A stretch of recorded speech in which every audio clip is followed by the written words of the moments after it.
주진우 라이브 스페셜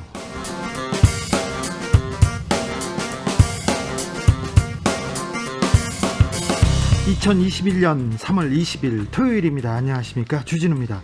토요일은 이 시간은요, 일주일 주진우 라이브에서 가장 중요하고 가장 재미있었던 부분만 모으고 모아서 다시 듣는 시간입니다. 그리고 김기아 기자가 묻힌 뉴스 파헤치는 그런 시간입니다. 토요일의 남자 김기아 기자, 어서 오세요. 안녕하십니까. 토요일 네. 오늘 하루 주진우 라이브 스페셜만 들어도 일주일 동안 들은 효과를 보장하는 그런 토요일 스페셜을 가져온 김기아 기자입니다. 진짜 그래요?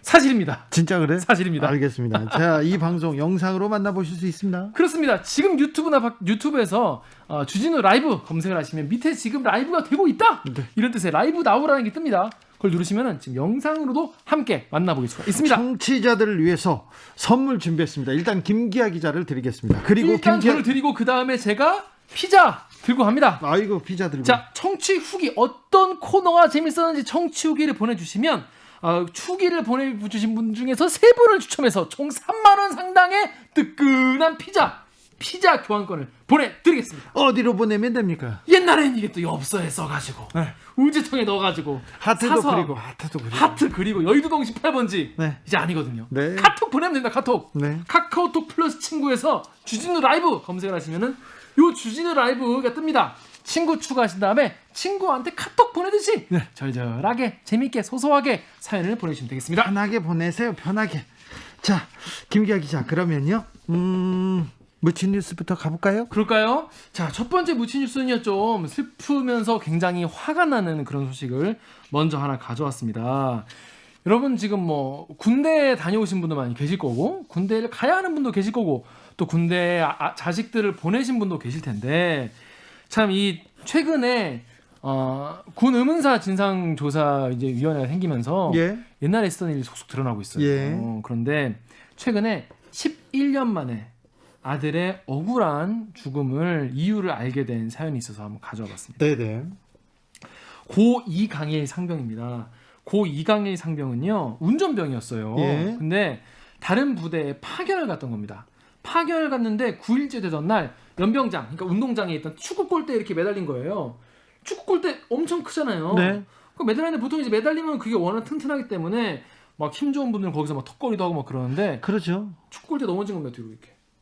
네. 넘어지면서 그 축구 골대 깔리고 이래서 머리를 다쳐서 예. 숨졌어요. 예. 바로 숨졌어요. 그 당시에 그래서 군대에서 군사경찰, 그러니까 헌병이라고 하죠. 이 부모님한테 연락을 한 거예요. 아들이 죽었다. 근데 이유가 뭐냐? 연병장 내 세워져 있던 축구 골대 안전핀이 제거된 사실을 모른 상태에서 양팔로 잡고 매달리자 골대가 앞으로 넘어지면서 현장 사망함, 딱 이렇게 써 있었다는 거예요. 이렇게 연락이 왔어요. 아, 부모의 가슴은 무너졌겠네요. 수사 내용이 A4 용지, 그 본 기록이 A4 용지 한 장도 되지 않았다고 합니다. 예. 자, 그래서 국방부는요, 공무 수행 중에 이렇게 그래도 다쳤기 때문에 순직 결정을 내리고, 이 뭐 보훈처는 이제 국가 유공자에 해당하는 지원 대상자 요건이다라고 하지만 본인 과실, 본인 주의가 없었다, 이런 판단을 내렸어요. 그래서 이 불가피한 사유 없이 본인의 주의 의무를 다하지 않아서 과실이 경합되어 있다. 그러니까 본인 잘못도 있다. 왜 축구골대 매달렸냐? 이런 얘기까지 넣었던 겁니다. 군에서는 이렇게 발표했는데 가족 입장에서는 선뜻 받아들이기 쉽지만은 않습니다. 아니, 어렵죠. 이걸 어떻게 받아들여요? 그러니까 상식적으로 생각을 해보세요. 네. 나라를 지키라고 군대에 보냈는데 군대에 있던 축구골대에 매달렸다가 아들이 죽은 거예요. 여러분 지금 이 방송을 들으시는 분들 축구골대 생각해 보세요. 그거 엄청 튼튼해요. 어렸을 때 매달려 봤잖아요. 저는 키가 작아서 다 매달려 봤어요. 터치 정도만 했었는데 네. 주준이 기자는 키가 커가지고. 근데 이게 매달리기, 사실은 매달리면 이게 너무 무거운 골대이기 때문에 이게 사실 매달리기 쉽지 않거든요. 그리고 매달려도 넘어지기가 쉽지 않아요. 이게 넘어질 네. 수가 없어요. 예. 기본적으로. 잘 안 넘어집니다. 저도 모래주머니도 싸놓고. 네, 저도 차로 축구 골대를 한번 받아본 적이 있었거든요. 그랬는데 잘 안 넘어지더라고요. 절대 안 넘어집니다, 여러분. 여러분 옛날에 그 아마 학창 시절에 다 한 번씩 보셨을 거예요.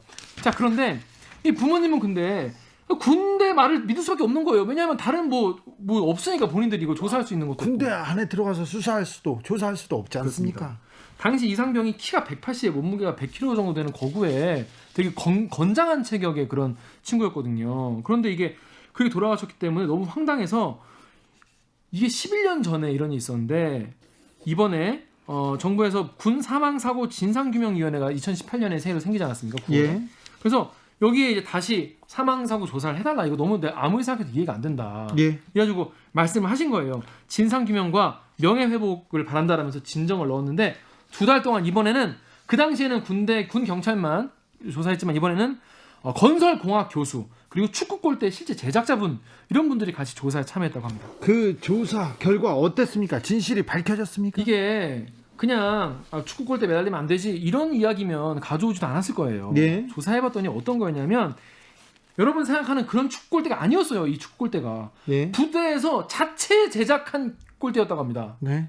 군 부대에서 제작한 골대라는 거예요. 좀 약간 엉터리죠, 엉터리. 네, 어리숙하겠는데. 군대에서 이거를 만들었을 때 거기 무슨 축구 골대 제작자가 있는 게 아니잖아요. 네. 그래서 이게 그 받침대, 그러니까 뒤에 이제 뭐냐면 여러분 삼각형이잖아요. 이게 그 옆에서 보면 축구 골대가. 네. 그럼 뒤쪽이 무거워야 되기 때문에 넘어지지 말라고 받침대가 뒤쪽에 긴 게 이제 있어야 돼요. 근데 그것도 없는 거였다는 거예요. 네. 그것도 없고 용접도 그냥 엉터리로 해가지고 자꾸 용접도 떨어지는 부분이 많고 이게 평소에도 바람에 넘어졌다고 합니다.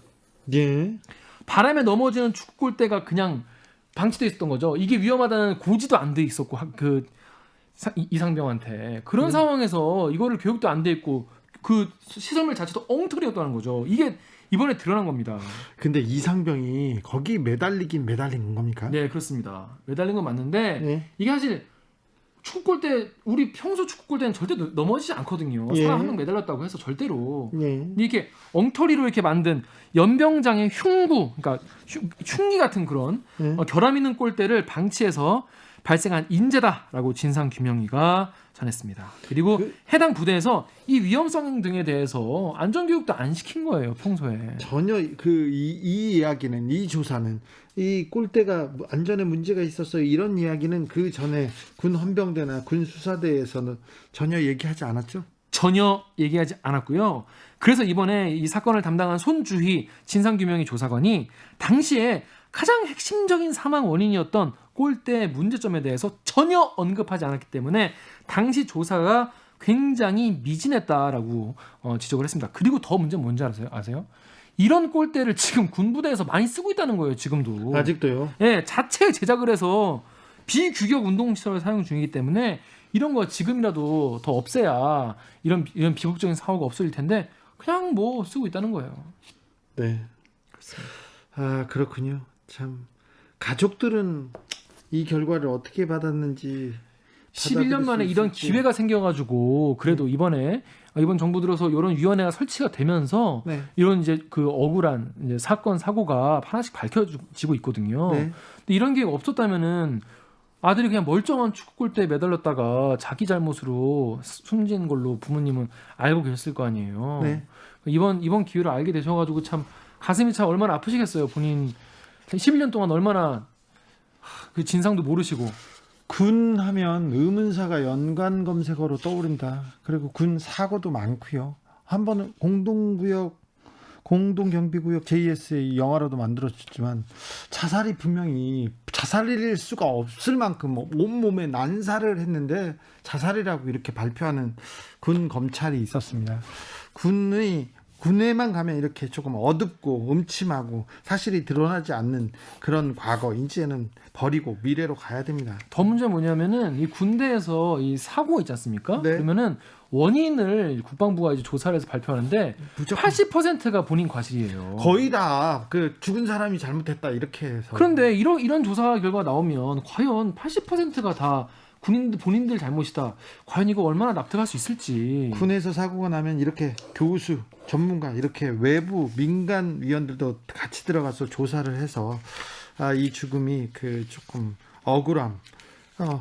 왜 죽었는지도 모르면 억울할 거 아니에요. 그렇죠. 그러니까 억울함은 좀 풀어줘야 되는데 네. 아무튼 이번 진상 조사 결과로 가족이 무거운 짐을 내려놓게 됐다고 말하는 걸 보니 조금 미안하고 감사하고 좀 그렇습니다. 다행이다 이런 생각을 해봅니다. 네.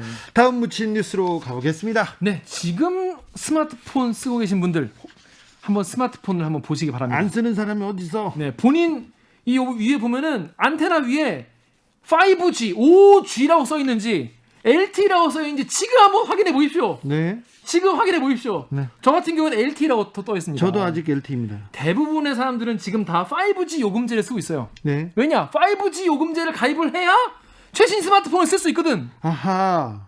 이게 통신사와 이 기계 제작사와 여기 이제 이렇게 같이 이제 요게 계약을 맺어가지고 굴러가는 거기 때문에 지금 이미 1,000만 명 넘는 사람이 5G. 1,300만 명. 그런데 5G가 LTE보다 훨씬 빠르다, 20배 빠르다고 이렇게 광고했잖아요. 이론상으로는 20배가 빠릅니다. 자, 그런데 여러분은 지금 5G 요금제 쓰고 있습니다. 대부분. 네. 근데 본인이 지금 5G 지금 떠 있는 분 손 들어 보세요. 다 LTE만 떠 있다니까. 다 LTE만 떠 있다니까요. 저 얼마 전에 바꿨기 때문에 최신 요금제일 텐데 왜 5G지? 보통 그러니까 LTE LTE 죠? 요금보다 네. 5G가 2, 3만 원씩 비싸요. 네. 크게는 4만 원도 비싼데 이게 지금 서울 근처, 그러니까 서울 무슨 지금 여의도가 여기 여의도예요. 국회가 있고 네. 이 뭐 금융의 중심지라는데 여기서도 지금 LTE가 터집니다. 네. 5G가 안 돼요. 근데 지금 이게 5G가 지금 뭐 도입된다고 지금 언제부터요? 엄청 2년이 지났거든요. 예. 아직도 광고도 많이 했죠. 5G가 안 터집니다. 대부분의 곳에서는. 예. 그래서 이거가 이용자분들이 그래 초반에는 그럴 수 있다. 초반에는 아직 뭐 기지국도 아직 뭐 덜 깔았고 뭐 설치가 덜 되는데 일단 개통만 했습니다. 여러분 좀 봐주시소. 뭐 이래가지고 이제 덜 깔아서 그렇다 치는데 지금 2년 넘었거든요. 아직도 안 터지는 겁니다. 그래서 이용자가 집단 소송을 하기로 했습니다. 그래요? 그렇습니다. 이게 여기서 소송이 되냐, 이게 소송거리가 되냐라고 생각하는데 이게 그래도 억울하긴 하잖아요. 내가 LTE보다 더 비싼 요금 문제를 내는데 내가 5G를 내가 사용하지도 못하고 있다. 몇 년 동안. 아니 억울하죠. 억울하죠. 근데 이게 억울하죠. 어떻게 해야 할지 모르잖아요. 보통 분들은. 네. 그래서 집단 소송을 하게 됐는데 5G 서비스 요금이 지나치게 과다한 반면 그에 상응하는 기지국 구축은 LTE에 비해 지나치게 부족하다. 그래서 민법상 채무 불이행에 해당한다라는 겁니다. 그렇죠. 서비스가 불안전한데 비싼 돈을 받고 있으면 그 좀 너무하죠. 이게 그냥 우리 이용자끼리 그냥 이게 너무하네요. 이런데 그친 게 아니고요. 실제로 지난해 10월에 한국소비자단체협의회가 5G에 관련된 피해를 소비자들에게 보상해라 이렇게 얘기를 했는데 권고를 했는데 통신사가 거부했죠. 거부했어요? 거부했어요. 아, 참 돈은 돈대로 벌고 참 서비스 잘 못했으니까 보상하라고 했더니 그건 또 거부합니다. 자, 이거 논란 예고됐습니다. 논란이 아니라 이럴 수밖에 없죠. 불만이 있을 수밖에 없어요. 그렇습니다. 여러분 저도 이제 귀동냥으로 들어서 이제 정확히 아는 건 아니지만은 5G가 쓰는 그 주파 그 대역대가 있지 않습니까? 네. 그 대역대가 너무 높은 대역이기 때문에 이 뭐 이렇게 피해서 가는 게 잘 안 된다고 해요. 네. 뭐 건물 같은 게 있으면 그 피해서 이렇게 가야 되는데 그 피하는 게 잘 안 된다고 합니다. 자, 문과라서 정확히 모르겠지만은 그래서 이거를 해결하려면은 LTE보다 3배 정도 더 많이 기지국을 설치를 해야 한다고 합니다. 그런데요. 그런데 지금 서비스 인프라가 어떠냐면은 5G 무선국이 전국에 14만 1,900곳이거든요. 네. 전체 무선국의 10%가 안 됩니다. 9.6%밖에 안 돼요. 훨씬 많아야 되는데. 당연히 안 되는 거죠. 예. 안 되는 거예요. 그리고 우리가 뭐 5G가 뭐 도입되면은 되게 뭐 체감이 될 것 같지만 사실 여러분 생각해 보세요. 3G에서 4G로 넘어올 때는 뭐 동영상이나 뭐 아니면 웹페이지 열리는 게 빨리빨리 되니까 와 역시 LTE다, 역시 4G다. 좋다. 그렇잖아요. 그렇죠. 네. 근데 5G는 그닥 뭐 우리가 5G가 잡힌다고 해도 체감되지가 않거든요. 그러다 보니까 이게 우리가 뭐하러 이 돈을 내냐 이런 불만이 생길 수밖에 없는 겁니다. 세계 최초다 막 이렇게 얘기했는데 맞아요. 5G가 뭐가 달라졌지 이런 좀 체감하는 게 거의 없었습니다. 그렇습니다. 그래서 지금까지는 통신사들은 그냥 뭐 이게 집단적인 뭐 시민들이 뭐 집단적 움직임이 없기 때문에 그냥 앞으로 더 많이 깔겠습니다. 이러고 넘어갔어요, 사실은. 아니요, 보상은 해야죠. 보상해야 돼요. 돈 벌었잖아요. 그렇습니다. 돈 얼마나 많이 벌었습니까? 캐시로 캐시래. 그러니까요. 현금을 얼마나 많이 받았습니까? 돈 많이 벌었습니다. 서비스 안 했으면 이거 보상해야죠. 그렇습니다. 미국 같으면 이거 천문학적인 보상비 나올 텐데 우리나라는 어떻게 되는지 앞으로 한번 그래서 이 지켜보겠습니다. 집단 소송이 지금 진행되고 있습니다. 네. 그래서 요거 앞으로 어떻게 되는지 한번 지켜봤으면 좋겠습니다. 지켜보겠습니다. 여러분께서는 지금 주진우 라이브 스페셜을 듣고 계십니다.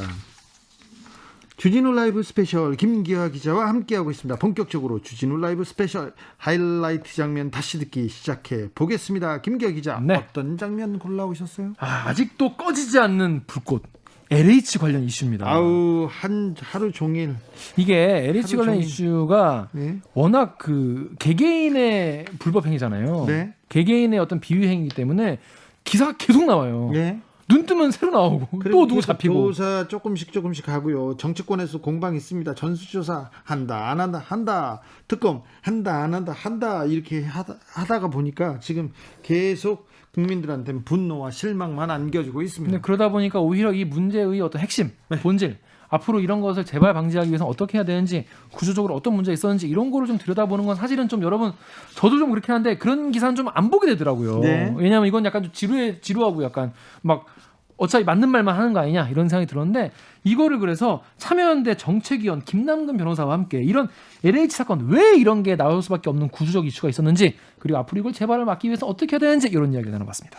LH 투기 의혹 사건을 참여연대 민변이 공동으로 문제 제기했습니다. 그때 처음부터 이 문제 제기에 관여하고 지금도 이 계속해서 의혹을 제기하고 있는 분이 김남근 변호사입니다. 주도적으로 얘기하고 있어서 이 사안에 대해서 핵심을 짚어줍니다.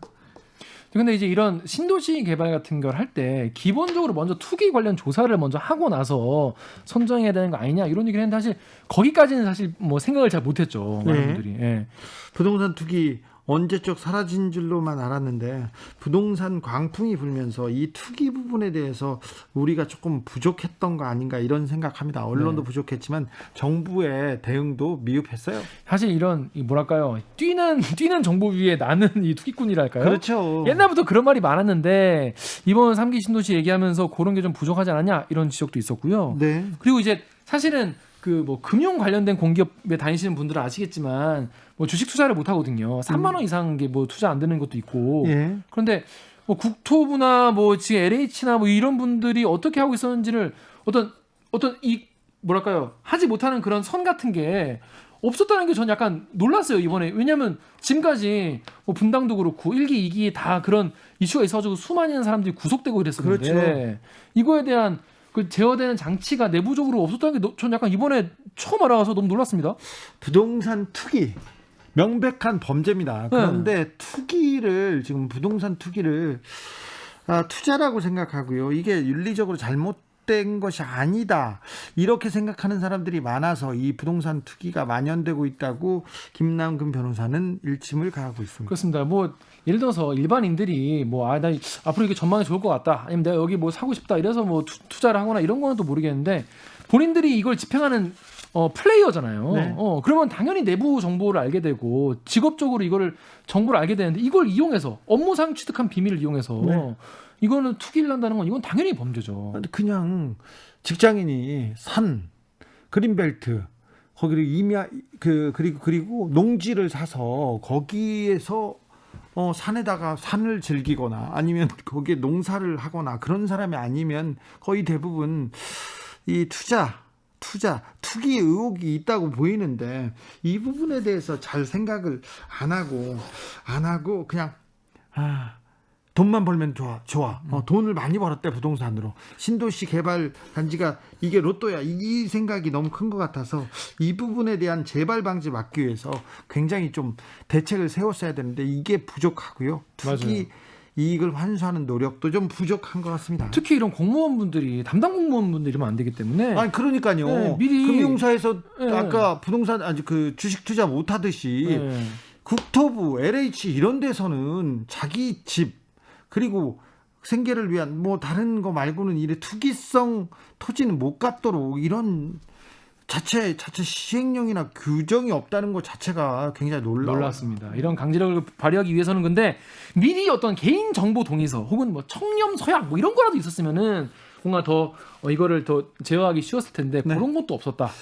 기술적인 것도 없었던 거죠. 구조적이고 본질적인 문제를 김남근 변호사가 지적하고 있습니다. 그런데 김남근 변호사가 이 부동산 투기 의혹을 제보받고 문제 제기를 했지 않습니까? 네. 했는데 선거 앞에 나서 이런 문제 제기를 한다. 그러면서 이 참여연대 민변에 와서 욕하는 사람들이 그렇게 많아요. 이 부분에 대해서도 김남근 변호사가 따끔하게 정치 정략적 주장이라고 하면서 의혹에 선을 그었습니다. 네, 직접 어떻게 말했는지 궁금하신 분들을 위해서 지금부터 더 자세한 이야기 월요일에 진행됐던 훅 인터뷰 하이라이트 부분을 함께 듣고 오시겠습니다. 큐. LH 투기 의혹 처음으로 제기하셨는데요. 자, 이 사태는 어떤 문제를 가지고 있었는지 어떻게 보셨습니까, 처음에?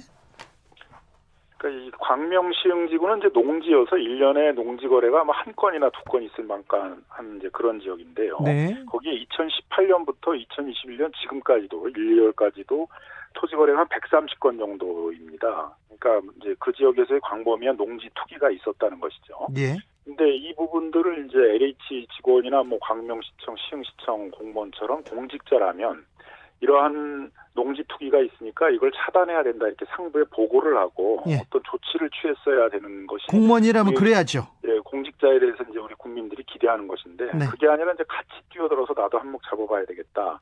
이렇게 해서 이제 뭐 은행 대출 58억까지 받아서 한 100억의 대규모 투기를 이제 하게 되니까 네. 국민들이 이제 그런 것을 보면서 이제 큰 배신감을 느끼고 그런 국민적 공분을 사게 된 것 같습니다. 네.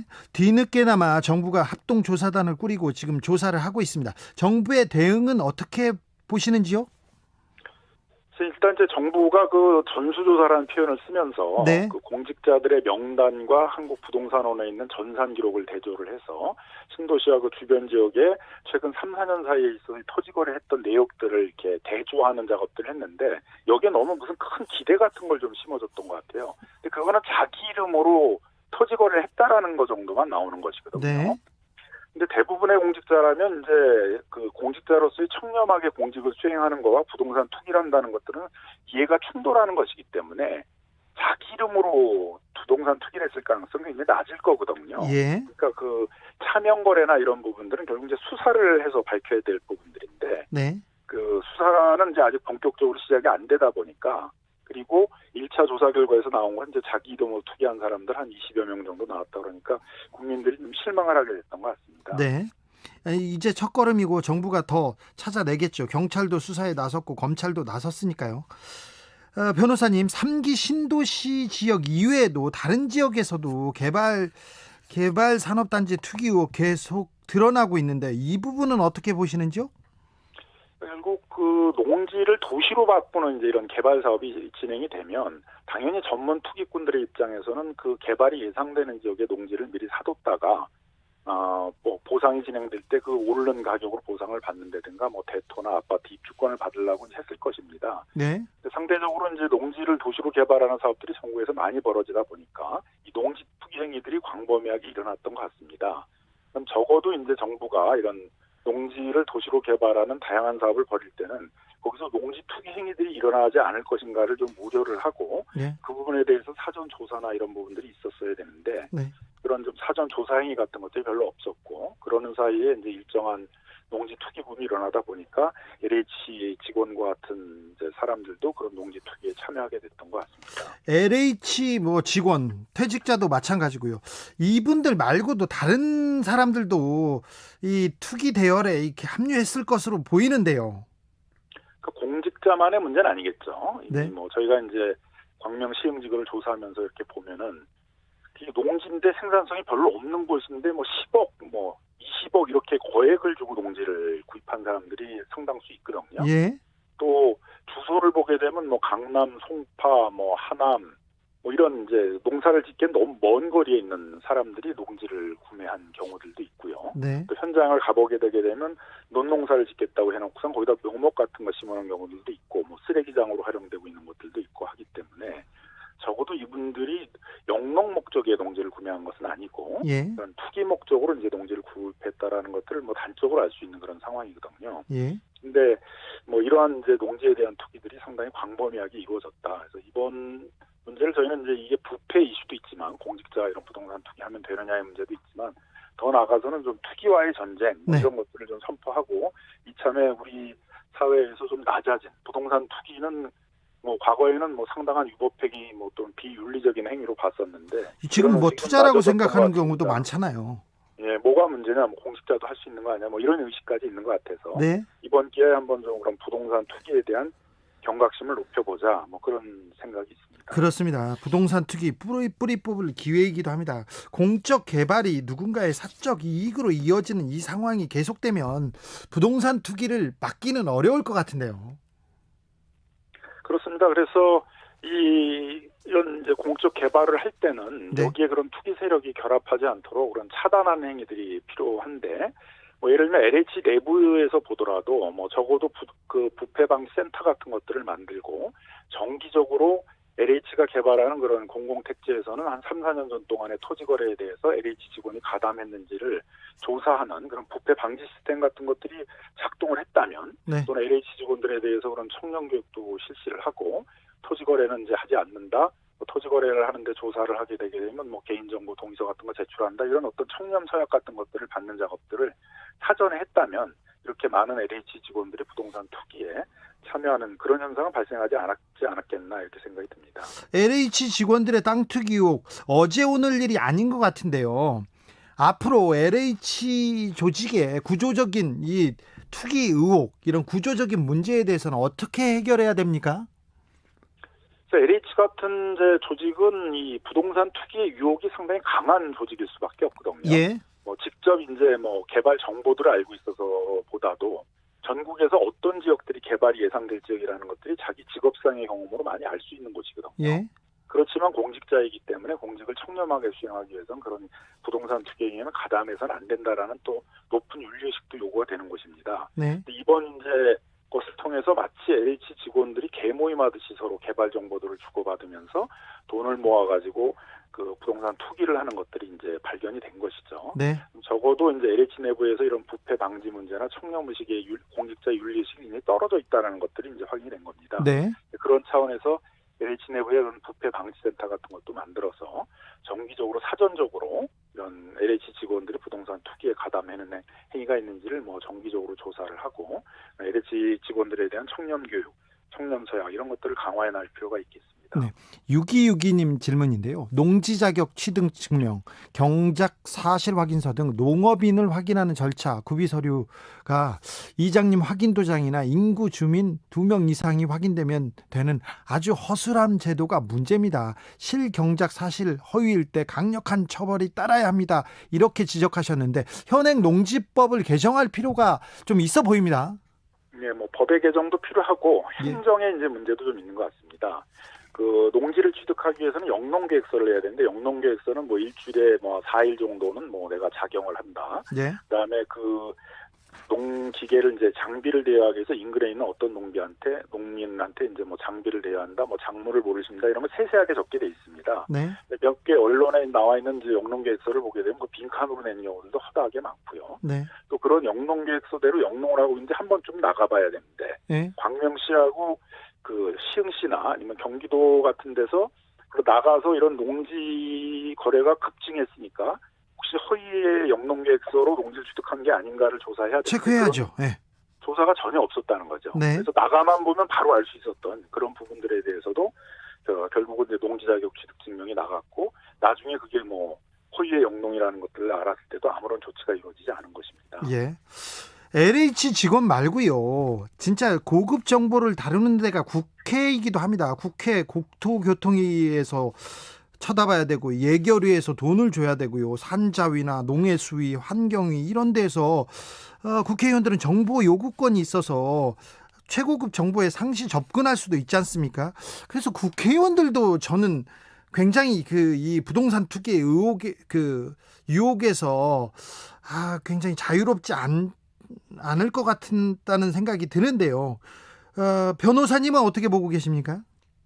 적어도 국회의원과 같은 고위공직자라면 적어도 자신들이 관여하고 있는 국정의 정보들을 가지고 부동산 투기는 하지 않는다라는 그런 정도의 어떤 공직자의 윤리의식은 있을 거라는 것들이 국민적인 기대일 겁니다. 기대는 그렇죠. 최근에는 이제 부동산 투기에 대해서 이렇게 윤리적으로 잘못된 행동이다 이렇게 생각하는 의식도 굉장히 낮아진 것 같고 예. 뭐 공직자들 사이에 있어서도 뭐 공직자들이 뭐 부동산 투기하고 뭐 농지 사는 게 뭐가 문제야 뭐 이런 식으로 공직자 윤리가 굉장히 퇴행한 상태이기 때문에 네. 한번 국회의원들에 대해서도 전수조사를 해서 국회의원들이 이제 또는 국회의원들의 친인척들을 통해서 농지 같은 것들을 투기한 것들이 아닌가를 한번 조사할 필요는 있겠다 이렇게 생각이 들고요. 네. 그래서 무엇보다도 20대 국회 이 문제 때문에 않은 뭐 사건이었던 것 같습니다만 네. 국정의 정보를 이용해서 이제 투기를 한 거 아니냐라는 것 때문에 이해충돌 방지법이라는 것을 만들자는 얘기가 있었고 네. 아마 박덕흠 의원 뭐 이런 분들 때문에 또 이해충돌 방지법을 꼭 만들어야 되겠다는 이제 논의가 있었는데 아직까지도 제정이 안 되고 있거든요. 네. 적어도 이번 사건을 계기로 해서 이해충돌 방지법은 꼭 제정되었으면 하는 바람입니다. 그러니까요. 국회에서는 전수조사도 안 되고 이해충돌 방지법도 안 만들어집니다. 걱정입니다.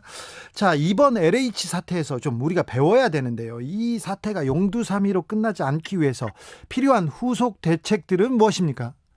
첫 번째는 이제 이런 투기 행위에 대한 처벌에 있어 가장 핵심은 투기익을 환수하는 거거든요. 예. 네, 지금 부패방지법상의 업무상 비밀 이용죄에 의하면 이제 7년 이하의 징역을 하면서 그 투기익들을 몰수 추징할 수 있는 제도가 있습니다. 네. 이 경우에는 이제 미공개 정보를 이용했다, 비밀을 이용해서 투기를 했다라는 것들을 입증해야 되는데 굉장히 어렵거든요.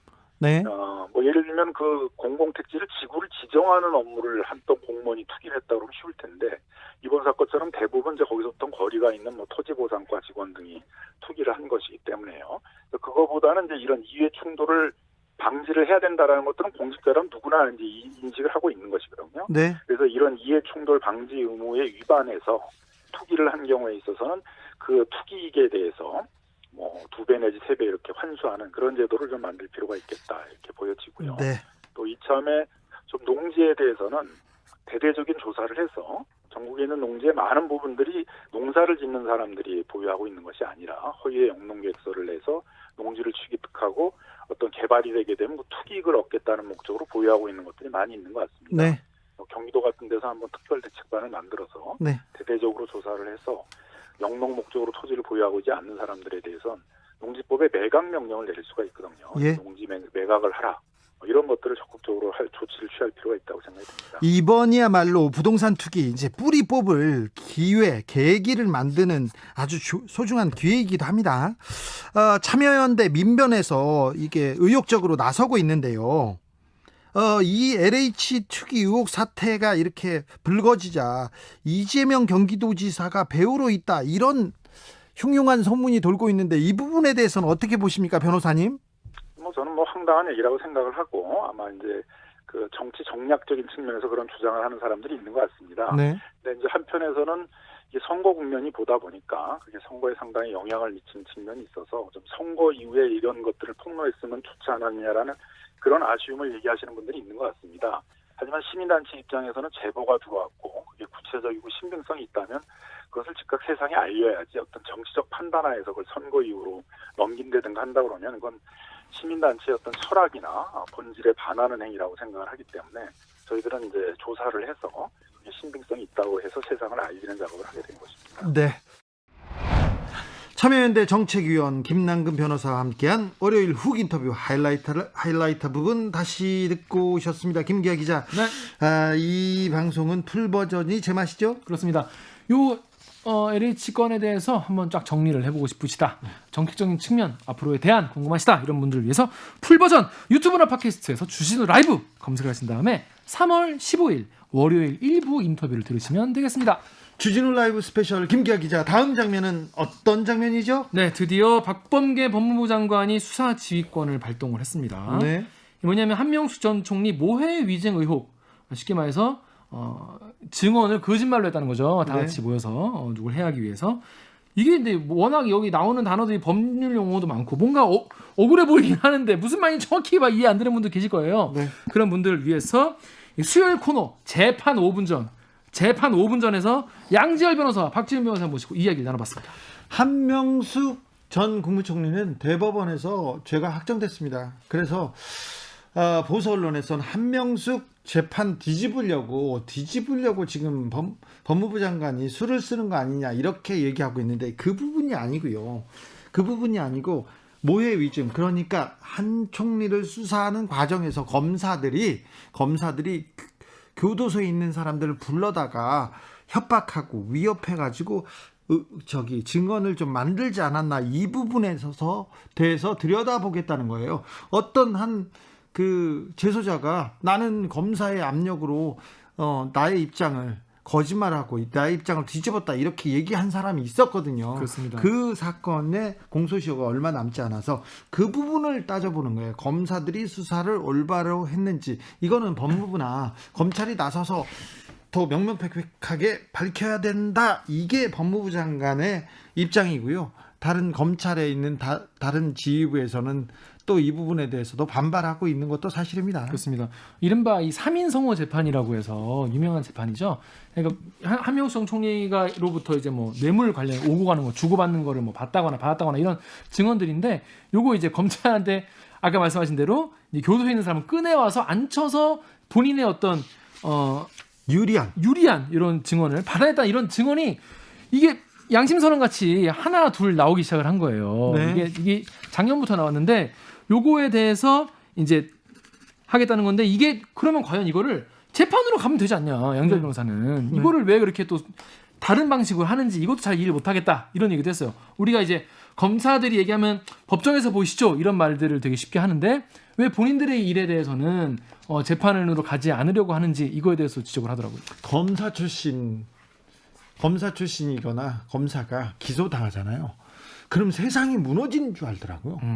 제가 아는 분도 기소당하자마자 그 술에 빠져가지고 자기 자괴감이 든다고 막 그러는 거예요. 아니 가서 무죄 받으면 되죠. 저는 항상 기소당해가지고 항상 피고인으로 살고 있거든요. 아니 괜찮아요. 모두가 그렇게 주지같이 많이 다는 건 아니거든요. 근데 검사들은 특별히 그렇습니다. 그래서 검사들은 주변 검사들, 동료 검사들이 잘못을 했어도 기소하지 않는, 이거 암묵적인 그 도움을 주기도 해요. 대검에서 그냥 정리를 하자, 예. 그런 분위기가 있나 보죠. 그렇습니다. 그래서 이게 좀 논란이 됐는데, 사실 이렇게 논란이 되는 문제는 법정에 가가지고 죄가 있는지 없는지 좀 따져보는 것도 중요하다고 검사님들이 보통 그래요. 이 문제도 본인 일 빼고. 네, 본인들 얘기고, 이 얘기도 국민의 눈높이에서 이렇게 처리하는 게 맞는 것 같은데 검사들은 좀 반발하고 있습니다. 그렇습니다. 그런데 이제 보면 감찰 기록을 이제 박범계 장관이 직접 다 봤다고 하잖아요. 보면 네. 사진도 이렇게 있는데 6천 쪽에 이르는 기록이다라고 했는데, 사실 우리가 보면 이제 일반인들 보면은 야 저거 언제 다 있나. 그런데 저기 조서 읽는 사람들이 이렇게 슥슥 잘 봐요. 여기다가 이게 골무 같은 거 하나 끼고 이렇게 조서 보는데요. 저도 하루에 몇천 쪽씩 봅니다. 그러니까 저도 사실 예전에 이제 기자 초년병 때 지방 남부지법, 뭐 동부지법 이런 데 출입을 하거든요. 그럼 차장 검사에게 인사하러 가잖아요. 그럼 책상에 이렇게 쌓여 있어요. 진짜로 나는 예전에 좀 일부러 그냥 쇼잉하려고 그러는 줄 알았는데, 이렇게 높게 쌓여 있는데. 캐비넷 가면 그런 건이 많아요. 네. 그래서 저는 아직도 이게 보자기에 그 사건들을 싸가지고 다닙니다. 그래서 그렇게 펴보는데 핵심 중요한 부분 이렇게 볼 수 있습니다. 아무튼 박범계 장관이 열심히 보고 이렇게 수사지휘권을 발동했습니다. 굉장히 큰 일인데요. 수사지휘권이 발동된 게 굉장히 큰 일인데, 사람들이 중요하다는 걸 모르고 좀 지나가는 것 같습니다. 왜냐하면 이런 일이 사실 자주 있는 것도 아니고, 네. 절차상으로 사실 좀 드문 일이기 때문에 많은 분들이 잘 이해를 못하시는 분도 계시고, 어떤 의미일까 하고 넘어가신 분도 계신 것 같아서 요 이야기 더 자세하게 제대로 한번 들어보시고 싶으시죠? 자, 수요일 재판 5분 전 하이라이트 부분 지금 함께 듣고 오시겠습니다. 큐. 지금 뭐 기록을 다 본인이 검토를 하고 발동을 한 것이고요. 네. 사실 이제 여러 번 이 자리에서도 말씀을 드렸었지만, 한명숙 전 총리와 관련돼서 어떤 의혹이 제기가 됐냐면, 한 전 총리에게 돈을 줬다라는 진술을 원래 했던 사람이 네. 나는 준 사실이 없다라고 번복을 했어요, 재판에서. 법정에서요. 법정에서. 그러니까 1심에서 그래서 무죄가 나왔거든요. 네. 그런데 지금 의혹이 나온 건 항소심에 가서 검찰에서 증인들을 불러내는데, 네. 그 처음에 돈을 줬다라고 얘기했던 사람이 구치소 안에 갇혀 있는 동안에 주변 사람들에게 나 한 전 총리에게 돈 준 거 맞다라는 식으로 얘기를 했다. 그 사람들을 증인으로 검찰에서 불러냈던 겁니다. 그런데 지금 의혹은 뭐냐?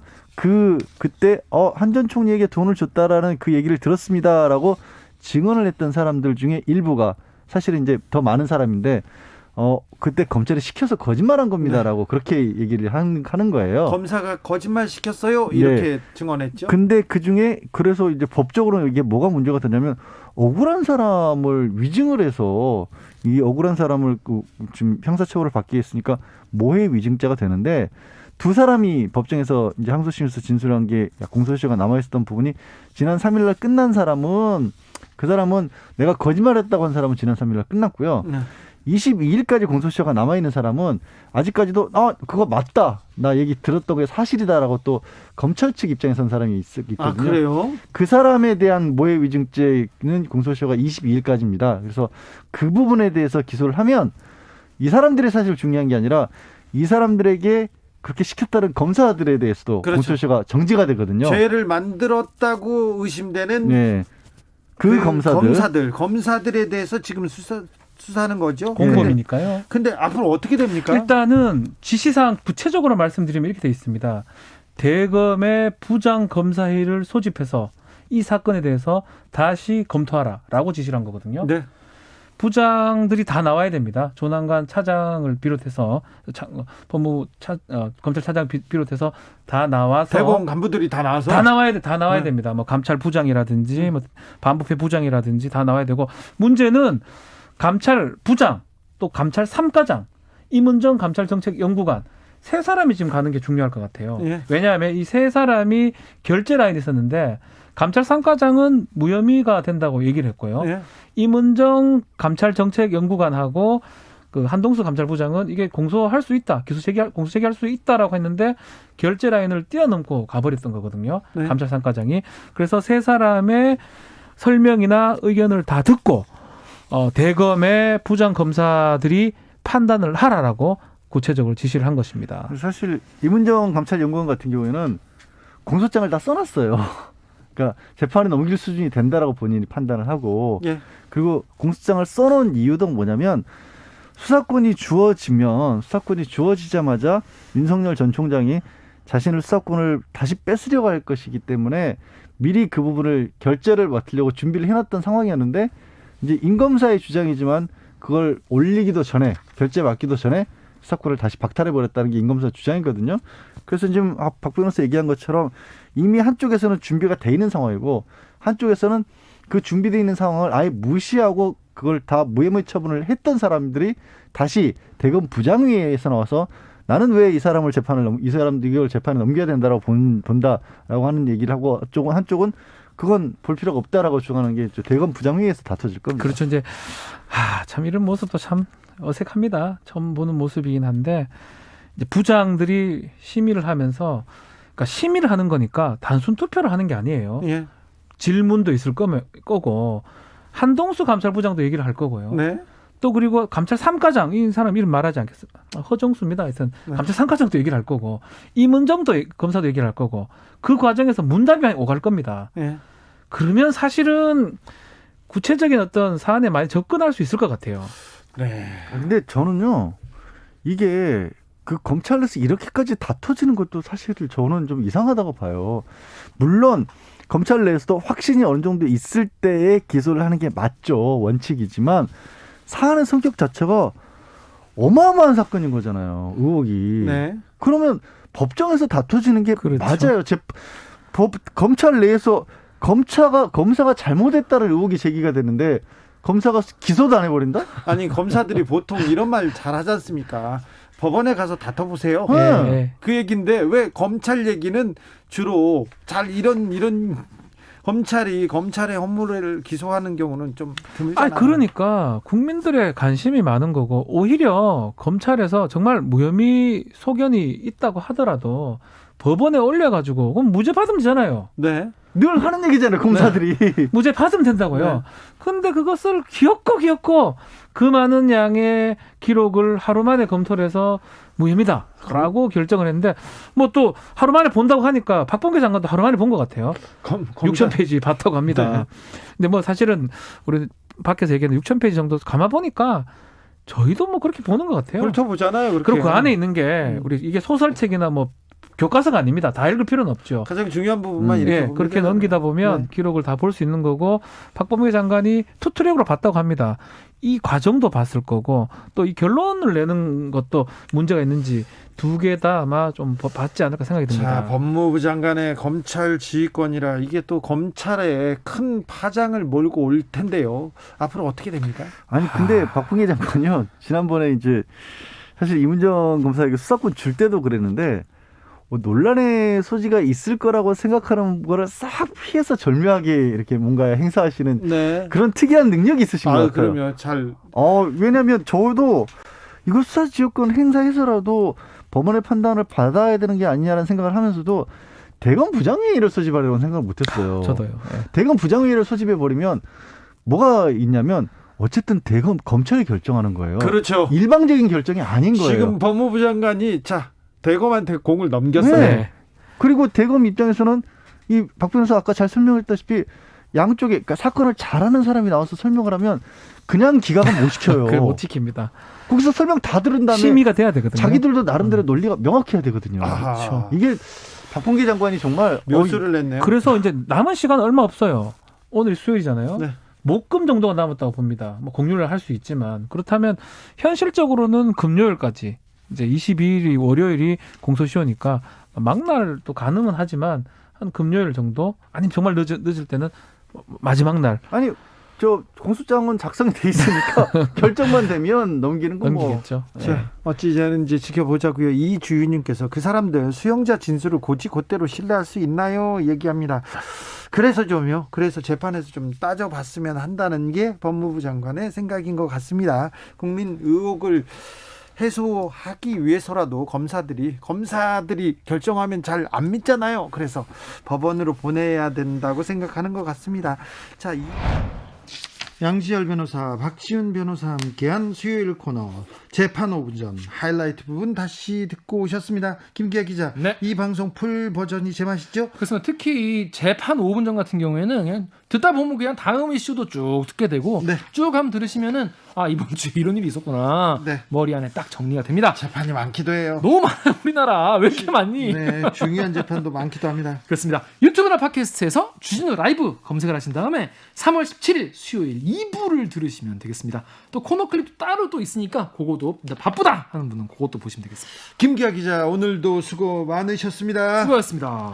선물 주고 가셔야죠. 그렇습니다. 청취자분들을 위한 선물 준비했습니다. 카카오톡 플러스 친구에서 주진우 라이브 검색하신 다음에 친구 추가하시고 일주일 동안 내가 주진우 라이브 들었는데 이거는 너무 나에게 도움이 됐다. 네. 이거는 조금 좀 재미없었다.